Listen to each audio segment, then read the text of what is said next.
I always wondered how store-bought protein bars achieve this chewy and soft texture. So after trying tons of different bars and looking at their ingredient lists, I came up with that I think is a pretty good protein bar recipe that not only has a lot of protein but also 20 grams of fiber per bar. The most important ingredient here is fiber syrup. This is what gives the protein bar its chewy and soft texture. What's cool about this ingredient is that it has a consistency like honey, it's sweet like honey, but because it's basically pure fiber, it has about half the calories like honey. I bought the Kneading brand from Amazon. If you don't have access to liquid fiber syrup, you can also buy the powdered version and combine it with water. More info about that in the description box. So you will need 200 grams of liquid fiber syrup in a microwave safe container. Do you see how sticky and thick this is? You can work it into a recipe like this. However, if you microwave it for just 15 seconds on medium heat, it becomes much thinner and way easier to work into your dough.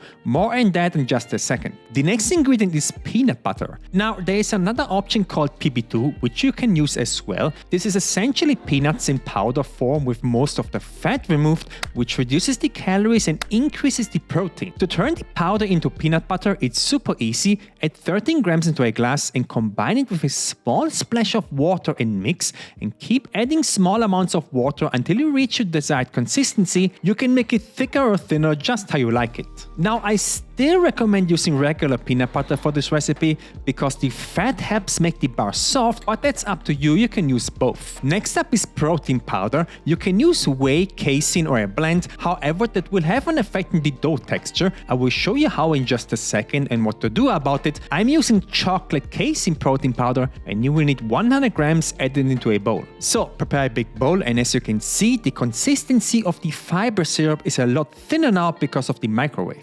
Next, add 50 grams of peanut butter, and another benefit of heating up the fiber is that the peanut butter actually melts when it's gently heated. Just keep stirring and you will get a consistency that kind of looks like caramel. Next, add about a third of the protein powder and mix it with a spoon until it's hydrated. Now add the rest of the protein powder and go in with your hands and start kneading the dough. And from here, it depends on what kind of protein powder you used. If you use casein, you will need to add a splash of water or milk, that works as well, and keep kneading. The goal here is to have a sticky cookie dough consistency. In the end, you should have a dough ball that feels kind of like pizza dough. I also like to add 20 grams of oats. This is optional, but it adds another layer of flavor that works really well in these bars. Keep kneading and mixing until you get the proper sticky consistency and the bar dough is ready. Now I have a glass container that's 16 by 12 centimeters or 6 times 5 inches, which I will line up with parchment paper. You can also use a different size if you want. We are not baking this, so the bars will just have a slightly different shape.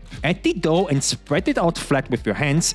And if you want, again this is optional, you can add something crunchy on top for a bit more texture. I have 20 grams of granola with little pieces of chocolate here. Pressing them into the dough will make sure they don't fall off later on. Finally, I'm also going to add a small pinch of flaky salt. This will add another layer of interesting flavor, and now you need to let it rest for 2 hours. This allows the protein powder to fully hydrate and ensures the dough holds its shape.